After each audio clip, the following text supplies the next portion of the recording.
I'm going to open the House Committee on Agriculture and Natural Resources. Today is May 9th, starting bright and early at 9. Woo!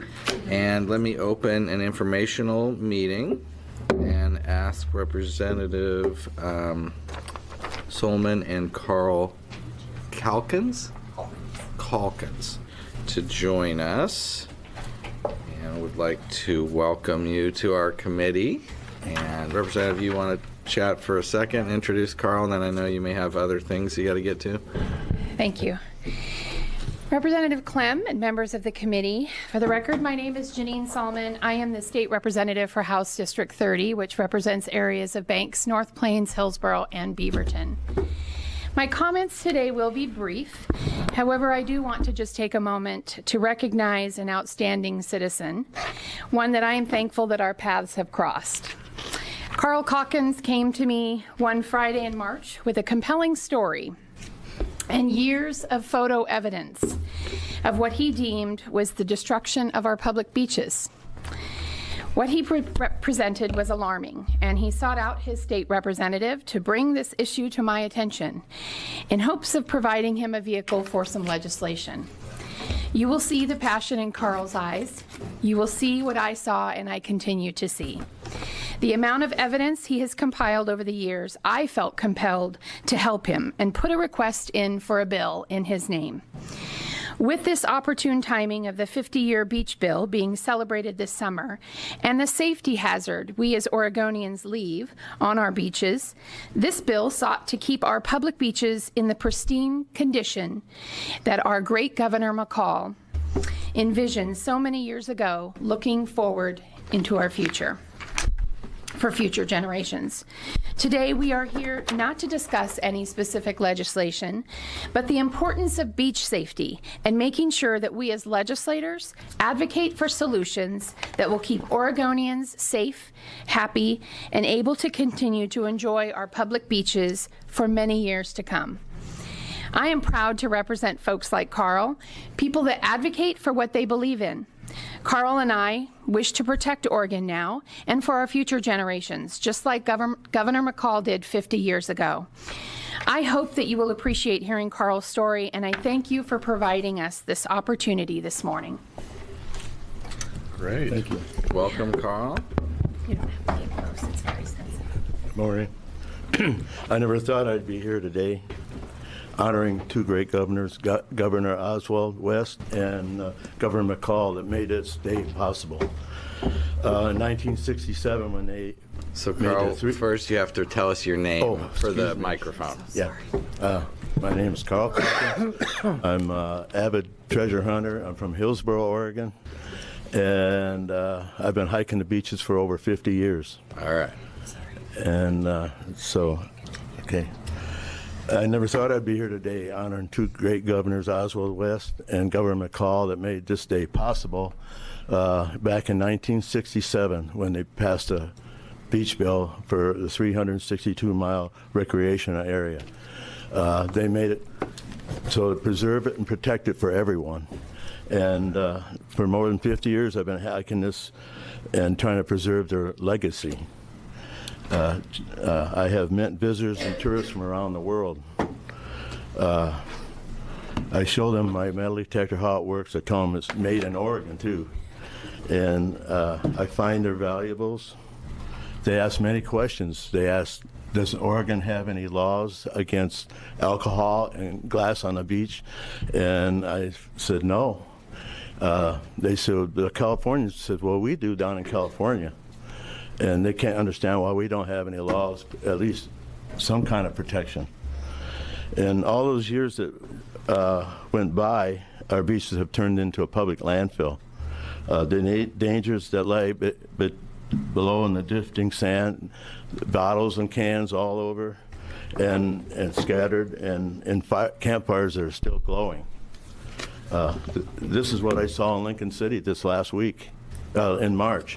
I went, my wife and I took 4 days off, and I walked about 4 miles on the beach, and all along the vegetation area, I found beer bottles, cans scattered everywhere. I didn't see any where there were campfires, but I saw a lot of cans and bottles. And then this last weekend, my wife and I celebrated our 59th wedding anniversary. Oh, wow. And while she was napping on Friday, I took a walk down the beach, and everywhere there was a log that had been burning, there was broken bottles and cans. And they were just scattered everywhere. And I met some people from Tennessee, Gatlinburg, Tennessee, and they were having a campfire there, and I said, watch out for the glasses. I know, we just covered some up. And then I met some people, yeah, I know, they cover it up. And even when I was in Lincoln City, I was going along uncovering beer bottles, and there was a guy behind me going along covering them back up again because he didn't like the view of them. And so anyways, my story goes on from years back, memories of the injuries that I saw.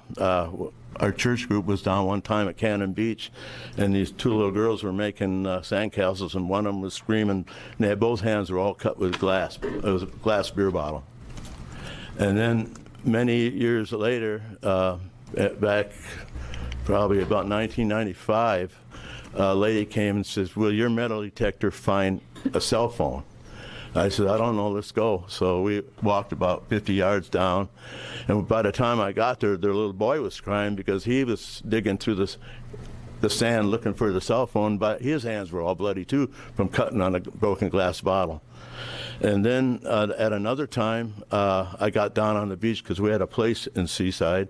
Went down on the beach early in the morning. It was just daylight, and the guy was going to do some jogging. Well, he stepped on a broken beer bottle, and I had to make a tourniquet out of plastic bags to put around his leg. And that's the kind of injuries. There's many injuries I don't even know about. This is just what I've seen. Everything that's happened in Oregon has no rules or laws that are enforceable to preserve and protect the health and safety of the environment that's been acted in the beach bill back in 1967. Seeing the problems on our beach and doing nothing is also part of the solution. I become part of the solution. Seeing the problems of our beaches and doing nothing, we also become part of the problem. We need to control behavior with enforceable laws to make irresponsible behavior accountable for their actions. House Bill 341 is about protecting the health, safety of everyone. We don't need to pass our bad habits on to future generations. And my pictures tell the story of what I see. This time on that picture there, I couldn't do anything because there was about a 10-foot drop-off from where the waves came, but I did find a glass ball. I did find there it is right there.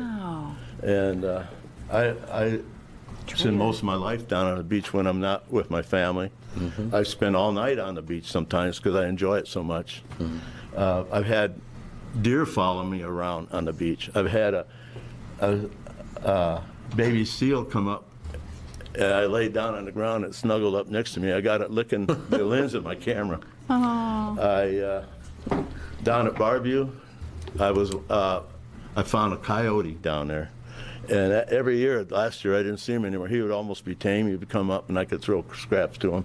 But I love the beach so much. I could just live there, and it feels like heaven to me. That fresh air, but my pictures tell the whole story of what I see all the time, and this is just a fraction of what I see. So. Oh yes, here is one of the ones that really got me in tears when I saw this. I went back to the car, and I got 2 5-gallon buckets. I filled them both, and there was still stuff buried there, plus some burned up lawn shears that were broken. 3 days later, you couldn't see where I had been. So the people that complain about this all the time, they're not only there for a short time, and this stuff lays there until the sand and the wind covers it all up. And this is what we're walking on. We're walking on a buried landfill. And I can't understand, excuse me, why this goes on.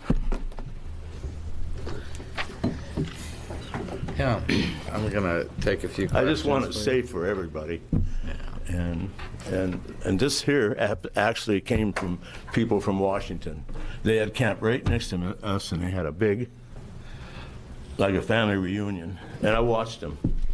And when they left everything there. They didn't carry anything off the beach. I would rather have alcohol on the beach if they had it in the big barrels. It would be a lot safer. At least they wouldn't be burning it up in the fires. Even people that are responsible, they come down there with a beer and drink it, and they sit down. We'll get it on the way back. They don't get it on the way back. They take a different route. Even my son-in-law's complaining, why would I do this? I said, probably, you're responsible. You probably wouldn't leave it lay there. So, A few questions, if that's okay. yeah, is there any questions? Yeah, Vice Chair Springer. Thank you, Mr. Chair. What parts of the beaches, All the beach do beaches, you all the go beaches I've to? been on. so the whole coastline? Yeah, Okay. starting at Seaside, starting at Fort Stevens, Peter Ardale, Sunset Beach. There's another beach in between. Nehalem, the city of Nehalem, Right. Nehalem Bay, Cannon Beach, Okay. South Beach. Beverly Beach is really bad. The farthest I went was Bandon. We went down to Bandon, and I had the same thing there. I didn't go any farther than that. And a lot of the waysides, because people can park, and they go down and have their picnic, and they'll have a fire, and it's so easy just to leave it lay and go, and they'll never return. Thank you.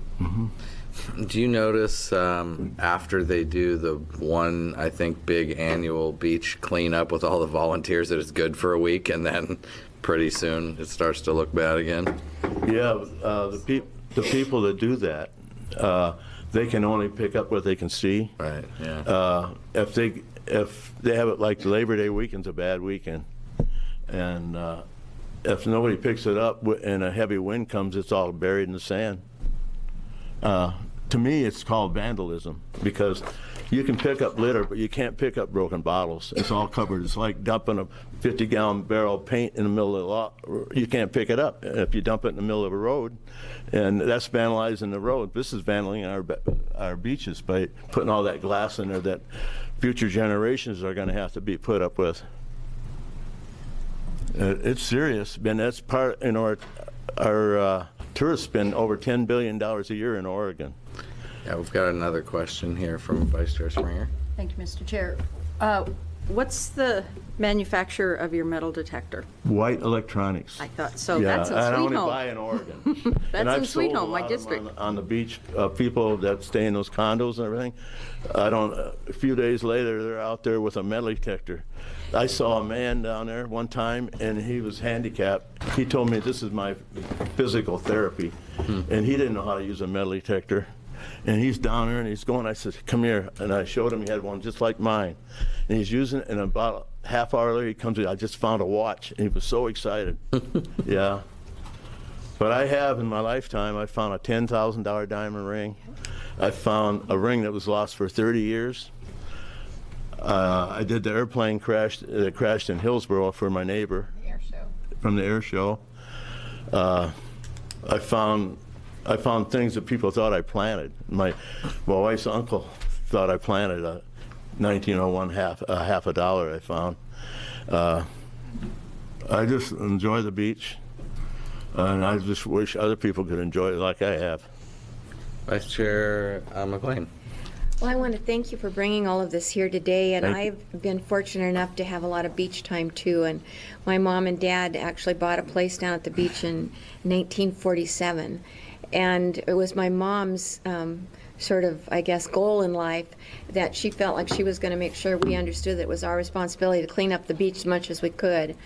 And so every summer we'd go down, and she would organize us with bags, and we would go down on the beach and pick up whatever it was that we could find. And I told her, I said, this is awful. I don't know why people would do it. But I mean, it's not like it's a new problem, but it's definitely an ongoing, serious problem. And I think it's one of those things that I really appreciate you putting some light on it. During that time, I also found a camera. I did too. Because if you have to pick, 5, 6, 7, 8 miles of beach, you're going to find something, right? Besides bottles. But I don't know how we can do a better job of educating. I know that I really appreciate the Solve beach cleanup, and I know that I try to encourage students that I've had and my own children to be part of things like that. But I agree 100%. It's a beautiful natural resource, and it's something we totally need to do a better job on trying to help others, help us, keep it at its pristine self. Washingtonians, they use our beach too. And they don't have the privilege. Everything is private over there. And so our beach is their beach too. So what do you see in terms of enforcement now? Because everything you're describing is littering. It's illegal, but I It's littering, assume but you when don't they see. bust bottles, it's more than littering. Yeah, but I assume that you don't usually see any kind of law enforcement out there because they're busy. Never seen any in 50 years. And I don't really know whose jurisdiction the beach is. But Is it if there each was- city? Is if it the there was- county? Is it the Parks. state? Is it If the something parks? was posted, then law enforcement could act on it. Well, they should be able to act on it Be able anyway. to anyway. So Yeah. we have several former police here, actually. Why don't we talk to one right here, Representative Springer? It doesn't have to be posted for it to be an enforceable law. We all know and are expected to know that littering is against the law. If it doesn't belong on the ground, you shouldn't be putting it on the ground. Yeah. But obviously people do it. Yeah. And the police are busy, with serious crimes sometimes, so that's not what they spend their time doing probably, is being out on the beach hoping we Oregonians and visitors would not just throw stuff down there, but obviously it happens. Yeah. Yeah. I just want to just follow up to say that I think that sometimes it is difficult to enforce because people would have a beach picnic and leave their stuff there and then walk. And if a police officer happens to be there, they could come over and say, "Excuse me," and they go, "Well, I'm not abandoning. I'm coming back. That's my area that I'm sitting." And so, I think that's why one of the things that Carl had said was just having it where he was most concerned about the glass and just knowing that was a safety issue and something that doesn't degrade or go away, just lies beneath the surface. And so I think that's where something that he was talking about, because he mentioned that on the California public beaches, you're not permitted to take glass on the beach. And so it doesn't matter what's in the bottle, you just don't have Kinda glass like on the speed beach. limits. They don't, speed limits is posted, but they do slow down people, and the ones that violate get caught. And there's no way of catching people that bring glass on the beach because they just think they can get by with it, and they do it. They wait till nobody's around and But if it was posted, the honest people wouldn't do it, and the other ones would take a chance. And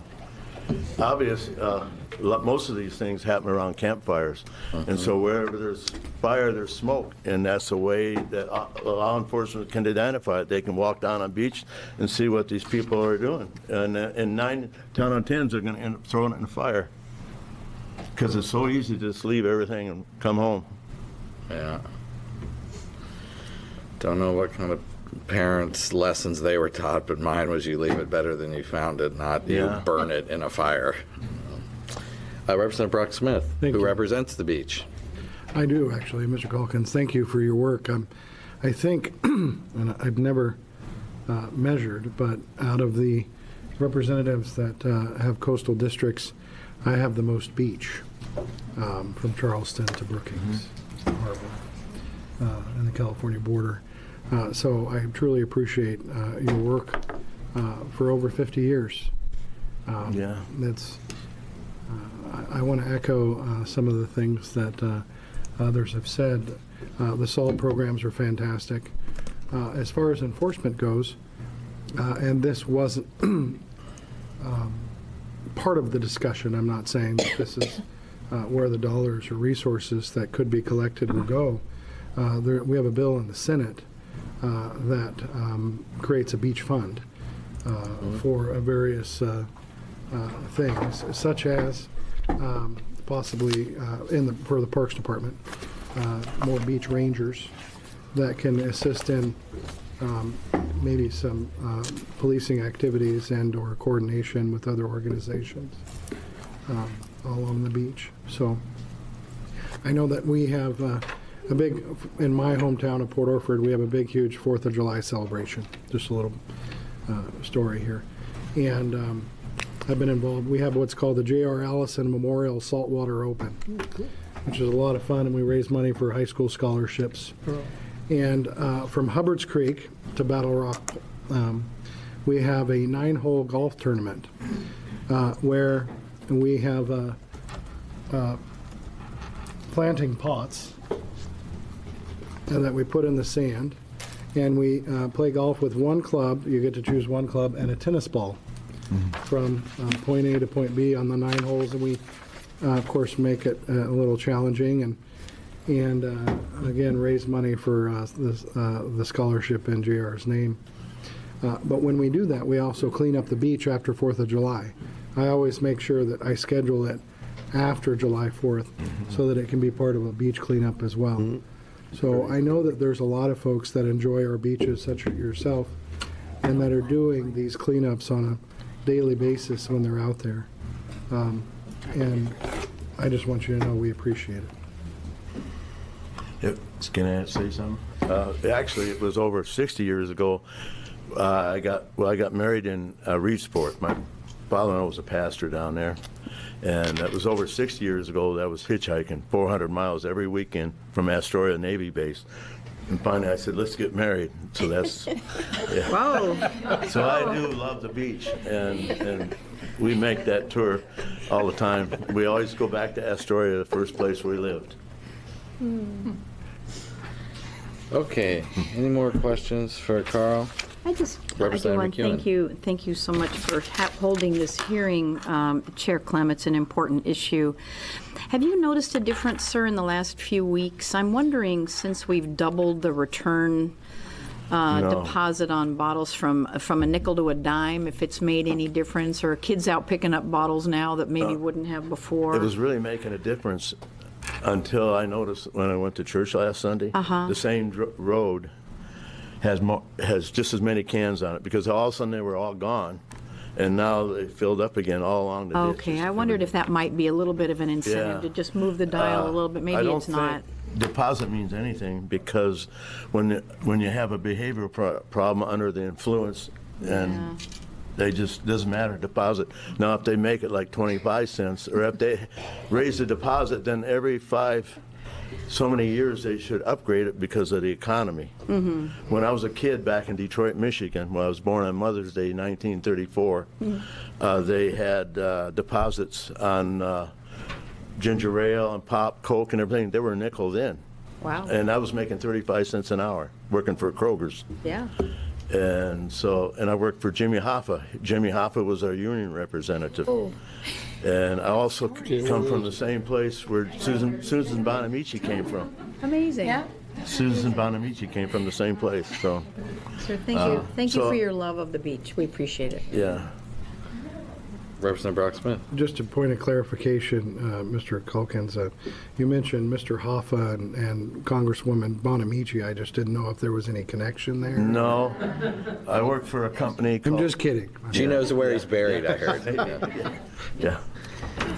Okay, well, thank you for coming down and talking with us about this, and we'll keep looking into the enforcement issues of current law in the meantime, because it does sound like we've got laws that aren't being followed. That's never good. And so how to figure out how to get at that is our challenge. I got one more thing. All right. They could patrol it, because when they do clam digging, they have game wardens out there, and you don't know who they are. Right. And so it could be somebody just like that could enforce the law. Yeah, interesting. We might have to deputize you before we're done. I'll be there. All right. Do not give him any ideas. If my wife could turn me loose after 59 years. Yeah, you're a keeper, apparently. Good catch. Okay, thanks very much.